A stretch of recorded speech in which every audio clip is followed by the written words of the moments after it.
Hey guys, I'm trying something new, okay, a new layout and a new kind of presentation. Not sure if this would work, but I am thinking that most of the stuff I talk about, these are brand articles, these are stuff that's from our blog in any case, and I actually wrote a lot of these blog posts and I like to reference them, I like to show them. But as I told you in one of my videos before, most of the stuff, most of the videos that I make are unedited. So I just record it and then I just post it, right? So I thought, let me try a new system where I'm in the corner like you see now, and then the website is on and then I talk about stuff, right? Okay, so today's topic is about gaining brand ambassadors. How do you gain brand ambassadors for your clothing brand? So this is specifically for, well, when I say clothing brand, it's more about like a lifestyle brand, right? It's lifestyle, that kind of a brand. So what we will do is first take a look at some of the strategies that the big brands like Rent the Runway, Nike. Yeah, I know, Rent the Runway is, I think they've applied for Chapter 11, if I'm not mistaken. I haven't, I mean, this article is a little old, so I'm not really sure what's going on, but we'll just look at the principles behind it, right? It doesn't matter if this company is in business right now or not. What we are interested in is the fundamentals, some of the business strategy principles. So we'll see how these big brands have created brand ambassadors. Now, brand ambassadors are people that, you know, they sing praises for your brand. And these are not just professional brand ambassadors. Well, they could be. If you have the budget, you could hire or you could pay influencers and you know, people who are brand ambassadors represent your brand. But that costs a lot of money. So my suggestion for small businesses, if you're just getting started, even if you're a startup and even if you have like a seed funding and all that, my suggestion is that you use some strategies, you position yourself in such a way that people, your customers, become your brand ambassadors, right? Okay, so let's take a look at a few of these ideas. Now, Rent the Runway, be an intentional disruptor. That's a great strategy, right? To disrupt the market segment. And you might say, well, you know what? We're just trying to sell t-shirts or jeans or, you know, whatever. How could we disrupt? Now, disruption means that you question the way things are done normally or have been done in the past. And you just kind of try and come up with a new angle. It doesn't have to be world-changing, right? It can be very subtle. It's still disruption because, look, I don't know about you, but when I take my phone and there's been you know, one of the apps that I use frequently, when there's been an update and they have updated the interface and small changes, it actually makes me feel good if those changes are beneficial, right? If there was a nagging, I don't know, maybe the way I deleted an email on my phone was clunky, so I had to do 2 steps, and they changed that into 1 step. Swipe left and it gets deleted. That's a massive kind of experience benefit for me as a consumer. It's probably not a huge thing in the grand scheme of things, but it's still, and that still makes, okay, you get the point, right? Disruption doesn't necessarily mean that it has to be world changing. Now, of course, Rent the Runway did a huge disruption, right? So they allowed people to rent stuff, clothes, and that were like, you know, from the runway, from celebrities and so on and so forth. So yeah, okay, it's a major one, but think through it.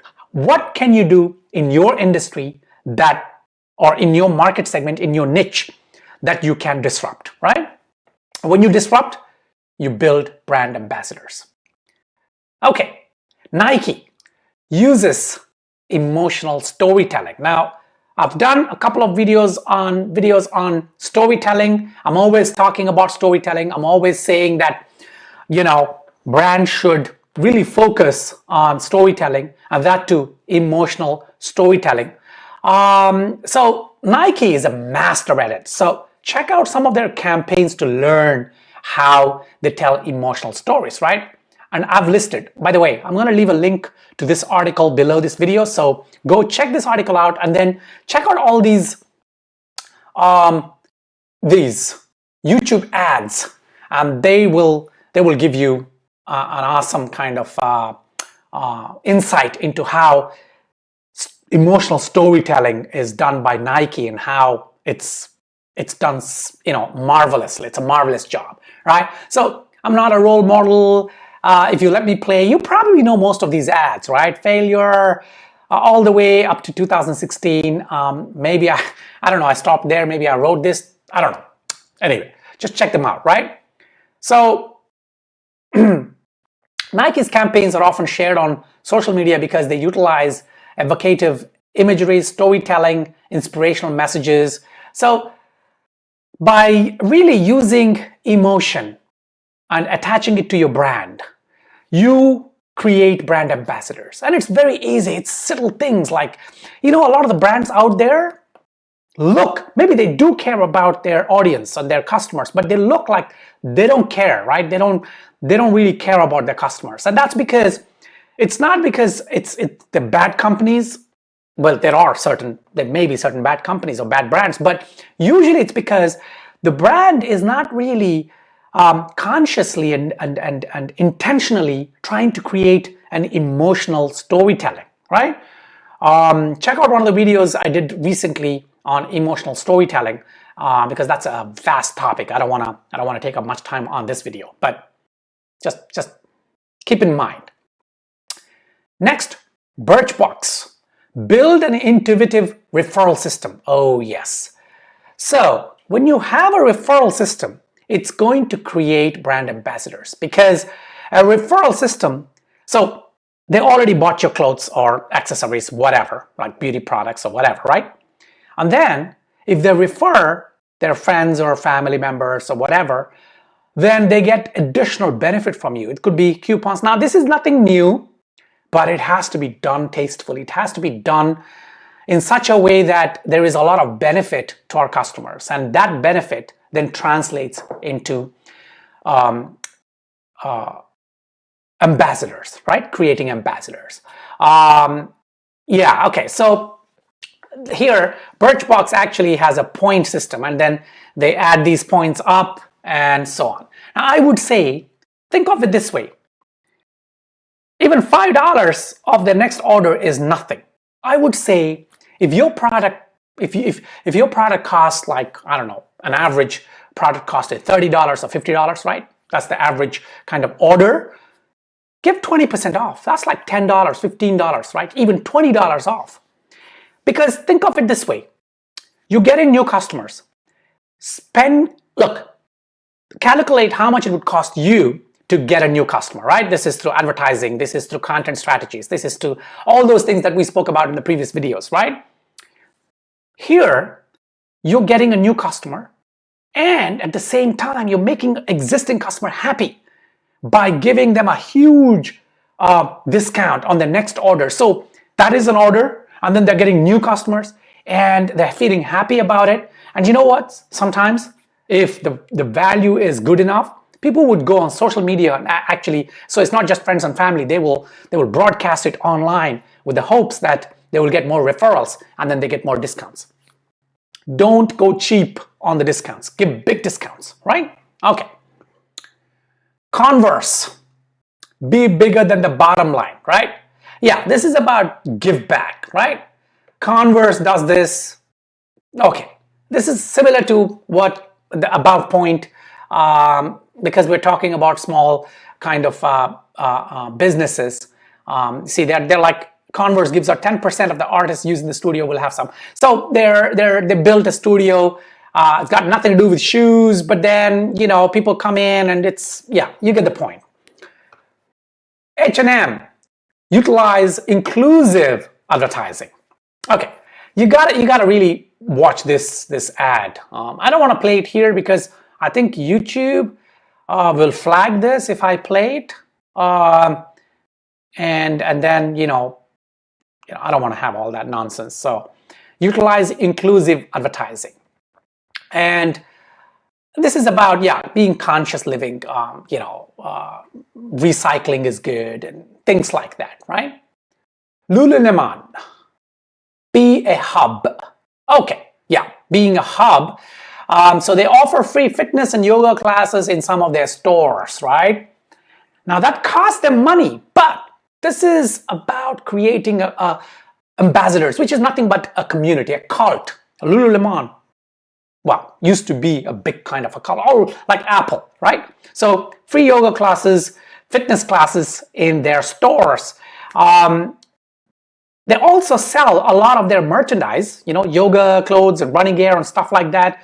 But at the same time, they also build this brand loyalty, brand following, and this is be a hub. Now you might think, okay, I don't have the resources Lululemon has, so I don't think I can, have a space in my. In fact, I don't even have a shop, let's say. But if you have a shop, you might not have space for people to come in and free. This is just an example. What can you do with what you have to become a hub, right? Beauty, okay, so if you're a beauty cosmetics company, right, you're a small company, what about free tutorials, right? Create videos and offer value to your customers. And if you want to make them feel special, then don't put those videos up for free. Put them up on your server, and maybe with kind of a code that people get when they purchase something, and that code can be used to watch these videos online, right? So like a membership, an inclusive kind of membership, or like a club, something like that. Be a hub, right? Louis Vuitton, and by the way, this photo here, that's my shoe. That's the under the sole of my shoes. And Louis Vuitton shoes. I mean, this photo was taken ages ago, right? My wife gifted me this the pair of shoes. Expensive but beautiful, beautiful shoes. And you know what? I still have them. They look as good as, the soles are maybe a little chaffed, that part, the sole part, but those shoes look fantastic. Anyway, I'm digressing here. Okay, exclusivity is one of the best way to build a brand quickly. And Louis Vuitton, well, I wouldn't necessarily say they're doing it now.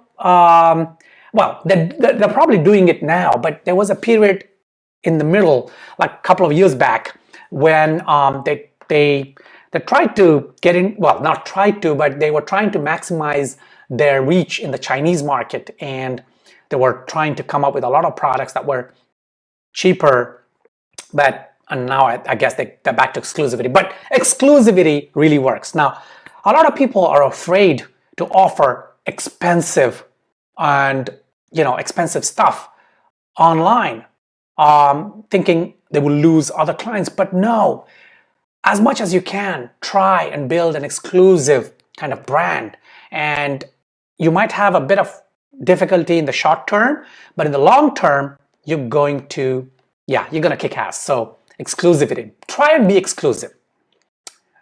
Mark Clark build the best blog. Yes, if you're selling accessories, if you're selling beauty products, if you're a lifestyle brand, your blog, invest in your blog, right?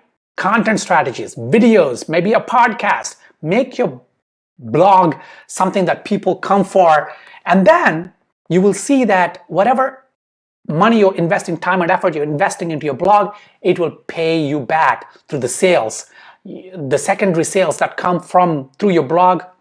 Check out Mark Clark blog, right? Tiffany & Co. Embrace social media and use it wisely. Okay, I don't want to talk too much about it because this is, I've done videos on that. I'll be doing more videos. So let's just move on. Think, be a cause. Okay, so this brand, Thinks, founded by Antonio Dunbar. So what they have one aim: replace the maxi pad tampon with a reusable washable garment. Oh wow, this is disruption. This can also come under disruption, right? But they're standing for a cause. So you should have a cause for your brand, okay? Have a cause for your brand and just make sure that your brand stands for something. Go back to one of the videos on our channel where I really talk about the purpose of a brand, the vision, mission, and core values, and embrace it, right? Tell your story through a cause. Now, be careful of greenwashing. Okay, greenwashing is where nowadays, well, consumers are or have woken to the fact, so brands are now afraid to do it. But there was a time when everybody just jumped on the bandwagon and said, yeah, we stand for global climate crisis, or I don't know. No, just don't do it just for the sake of marketing. Have a cause that you really believe in, right? Have a cause that means something to your brand, and consistently, right? Not just as a marketing gimmick. Okay, so those are the 10 different kind of strategies as implemented by big brands for building brand ambassadors. Brand ambassadors are very important. I mean, I cannot emphasize enough. Invest, put some money into gaining brand ambassadors. It's probably better than putting a lot of money into Google AdWords or, marketing on Facebook. Well, okay, that's pros and cons, and we'll discuss that in another video. I hope you like this new format. This whole week, I'll try and do videos in this format. If you hate it, just let me know. I'll go back to my nice camera, just me talking, right? Take care.